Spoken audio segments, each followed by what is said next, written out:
Hello students, myself Dr. Amol Rane welcomes you to the course Lasers, Fundamentals and Applications. This course is as per the syllabus of Savitribai Phule Pune University for MSc second year in Physics. In the previous lectures, we have seen the introduction to lasers, their characteristics, namely monochromaticity, coherence, directionality, and high intensity. We have also seen the three processes: the process of spontaneous emission, stimulated emission, and stimulated absorption. We have also seen the coefficients for absorption and gain coefficient. In this lecture, we are going to study the Einstein's coefficients and we are going to derive the expression between the three coefficients A21, B12 and B21. Let us study first prerequisite, black body radiation.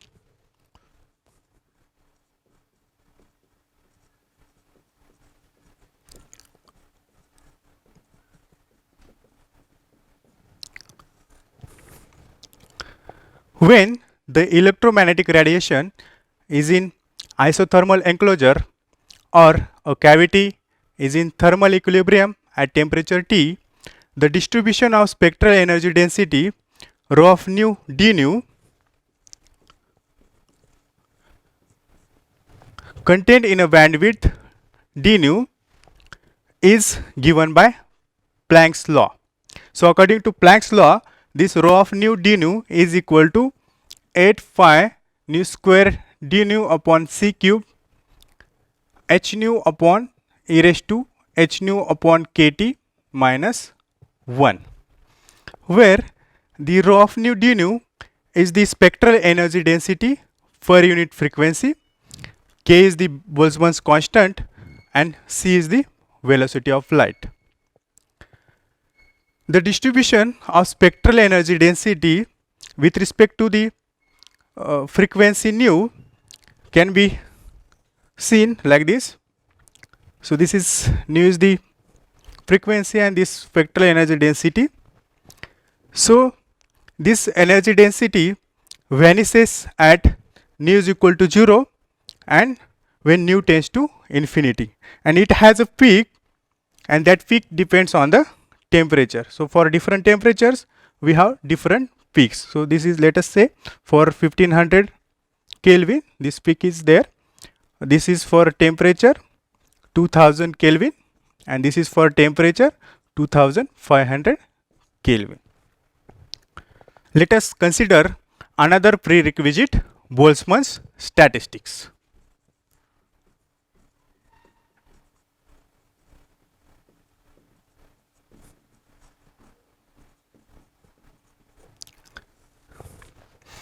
Let us consider two energy levels, E1 and E2. E1 is the lower energy level and E2 is the upper energy level, and N1 is the number of atoms in the lower energy level, and N2 is the number of atoms in the upper energy level. So according to the basic principles of statistical mechanics, when a large collection of similar atoms contained in a isothermal enclosure or a thermal equilibrium at temperature T, then the ratio of populations of the two energy levels N2 upon N1 is given by Boltzmann's statistics, and this is called as Boltzmann's law. So which is equal to exponential minus E2 minus E1 upon kt, where this k is called as Boltzmann's constant. For energy gaps large enough, let's say this E2 minus E1 is equal to h nu is very greater than kt. In that case, the ratio n2 upon n1 is nearly equal to 0. For example, if we consider the Ruby laser, in the case of Ruby laser, what we have, the difference between two energy levels, that means the upper energy level and lower energy level, that corresponds to the wavelength 0.69 micrometer. If h is the Planck's constant, that h is 6.6 into 10 raised to minus 34 joules into second. In that case, we get this E2 minus E1, that will be equal to Sc upon lambda, and that will be nearly equal to 2.86 into 10 raised to minus 19 joule. And if we put this value into this expression, this n2 upon n1 comes out to be exponential minus exponential minus 69, and that is nearly equal to 0. That means the ratio n2 upon n1 is nearly equal to 0. That means at thermal equilibrium we can say there are virtually no atoms at the upper energy level. That means the upper energy level is virtually empty. Let us now study Einstein's coefficients.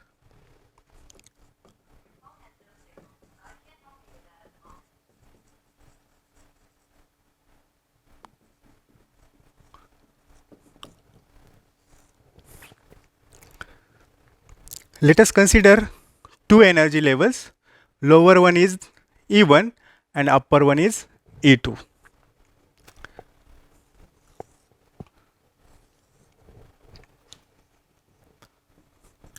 Let N1 is the number of atoms in the lower energy level and N2 is the number of atoms in the upper energy level. Now, we have to study the Einstein's coefficients.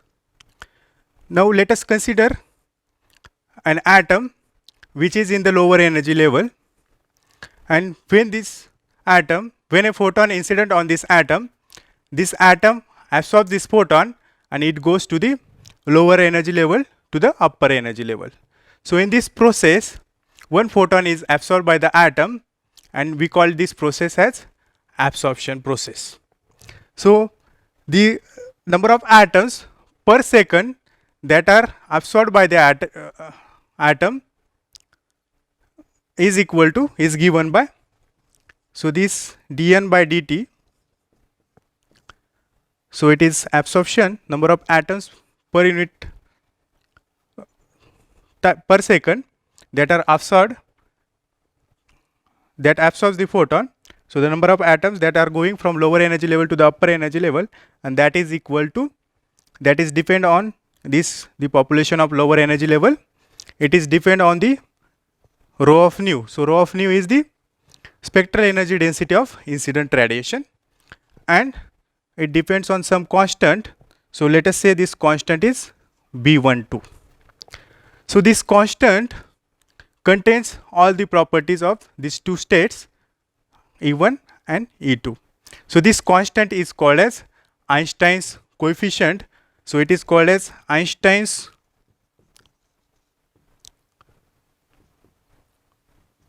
coefficient for stimulated absorption. So this B12 is called as Einstein's coefficient. Now, suppose our atom is in the upper energy level.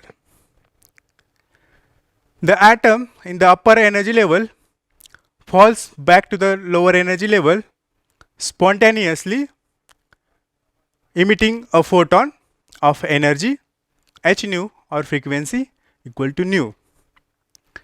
The number of atoms per second that fall from level E2 to E1 spontaneously per second is given by dN2 upon dt.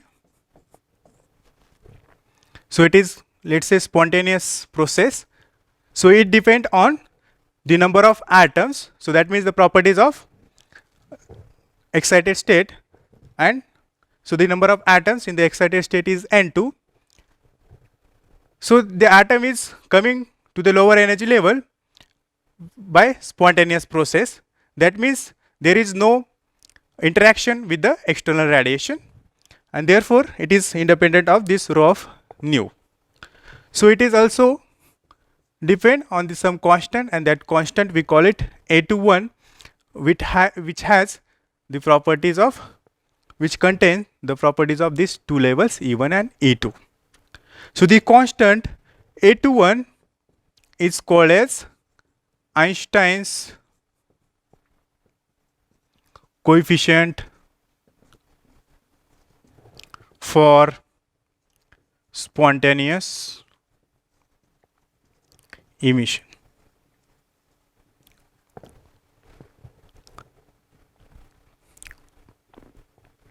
Let us also suppose that our atom is in the excited state or upper energy level E2.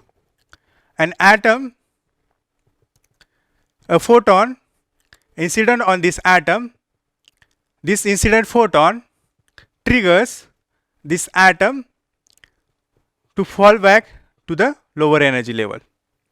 So in this case, the atom will fall back to the ground state, emitting a photon or two photons. In this process, two photons will be emitted. The number of atoms that fall back to the ground state by the process of this induced transition is equal to, so dN2 by dt, the number of atoms that fall back to the ground state or level E1 by the process of stimulated emission is also depend on the number of atoms in the upper energy level. Here the external photon is interacting with the atom in the excited level.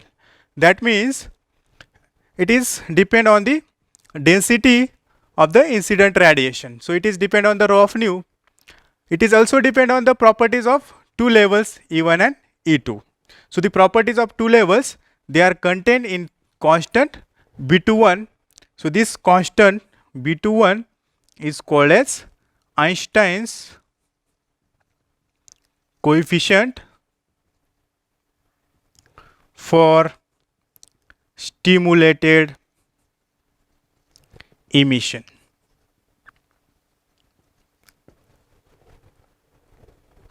Let us now study Einstein's relations or relations between three coefficients.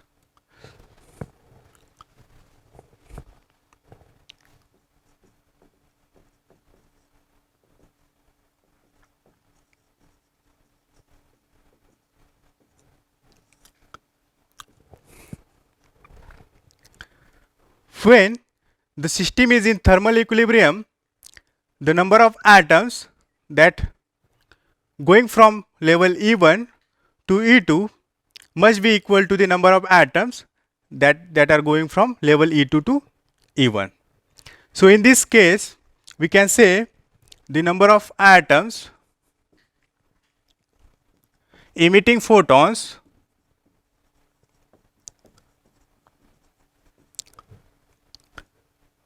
per second per unit volume must be equal to the number of atoms absorbing photons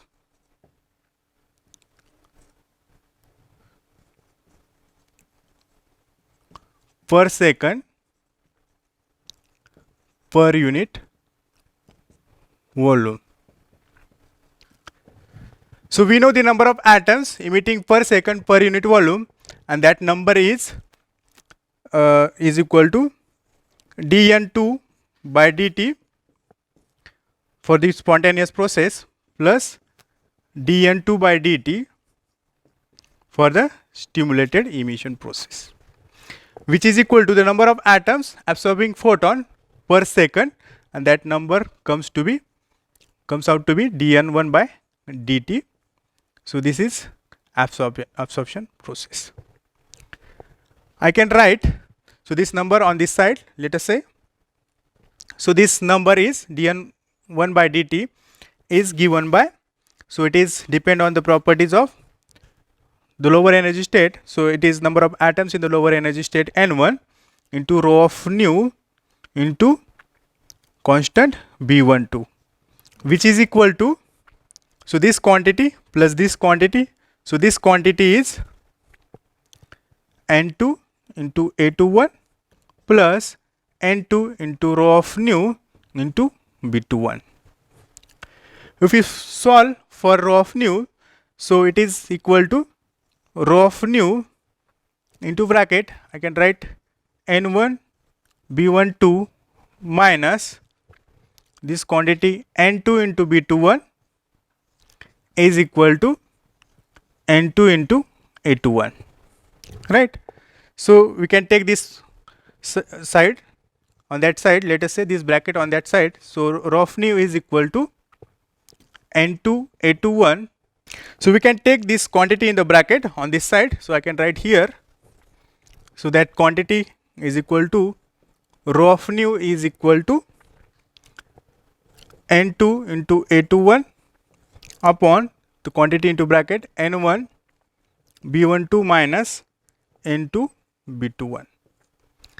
If we divide by n2 into b21 in the numerator and denominator, we can write this rho of nu is equal to, so it is a21 upon b21 divided by n1 upon n2 into b12 upon b21 minus 1. Let us call it equation number 1.